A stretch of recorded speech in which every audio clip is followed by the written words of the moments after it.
Alright guys, welcome to this page of the notes, and again what we're going to do is we're using all that conceptual information about the graphs of polynomials that we've learned in the previous couple of pages of the notes, and just sort of looking at how we can apply that information here in some problems. So once again, I've given you the graph of a polynomial, and we're going to go ahead and see if we can figure all of this stuff out. So here we go, let's just jump right into it. I want to know the number of real zeros. Well, we just go through and count how many times it either crosses or touches the x-axis. Cross, cross, cross, cross, cross. So 1, 2, 3, 4. I cross 5 times, which means I have 5 real zeros. The next thing I want to do is find the number of turning points, because that's easy every time I change direction. So there's 1, 2, 3, 4. I changed direction 4 times.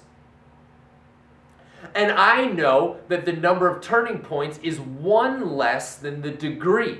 Well, since there's 4 turning points, that means the degree of my polynomial must be 1 greater than that, which is 5. 5 is an odd number. Also, I can take a look at my graph and see the ends go in opposite directions, which also means it must be an odd degree polynomial. So those make perfect sense. And then this right here, leading coefficient positive or negative. Well, when it's odd, all I need to do is look at the right-hand side. Over here is my right-hand side. It's headed in the negative direction, so it must be a negative leading coefficient. One more thing to knock out here real quick. Remember, the degree of the polynomial tells you how many zeros there are. Those zeros could be real, they could be imaginary, but they must sum to the degree of the polynomial. Since my polynomial is 5th degree, and I have 5 real zeros, how many imaginary do I have? I don't have any. I don't have any imaginary zeros. They all turned out to be real zeros. Once again, let's go ahead and take care of the end behavior. As x goes to negative infinity, as my domain values head to negative infinity, what happens to my function values, my range values? Well, that polynomial is headed to positive infinity. So we go to positive infinity.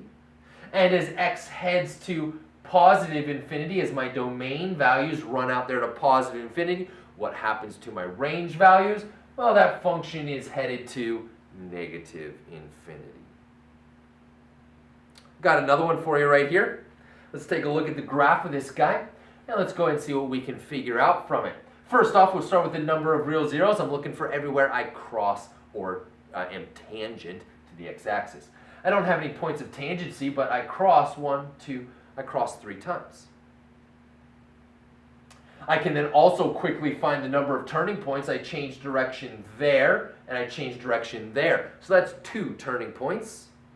And since the degree of the polynomial is 1 greater than the number of turning points, or the way we said it, the degree of the number of turning points is 1 less than the degree. Either way, both mean the exact same thing. Since the number of turning points is 2, that means the degree of the polynomial has to be 1 greater than that, or 3. Well, let's go ahead and knock this out then. Since the degree is 3, that means that it is an odd degree polynomial, which makes perfect sense. My ends are headed in opposite directions.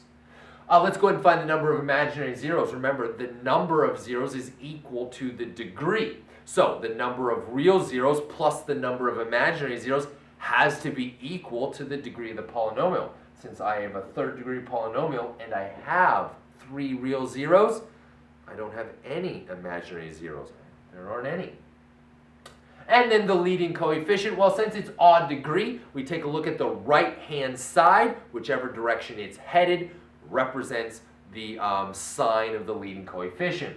Since the right-hand side is headed to negative infinity, the leading coefficient must be a negative number. And we go ahead and knock out our end behavior. As x heads to negative infinity, my function is going to positive infinity.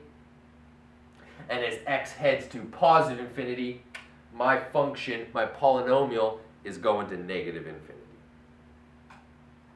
All right, I got another one for you here. We go ahead and take a look at the graph of this guy. Ooh, hey, look, it's a quadratic. Awesome. I'm glad those guys are coming back. Okay, so here we go. Let's go ahead and take a look at our number of real zeros. I've got 2. I have 2 real zeros. I crossed the x-axis twice. Number of turning points, I have 1, which means that the degree of the polynomial must be 2. That is even. Both ends are headed down, which means it needs to be a negative. Since these are the same, I can't have any imaginary zeros. There aren't any. And my end behavior, I go to negative infinity and negative infinity.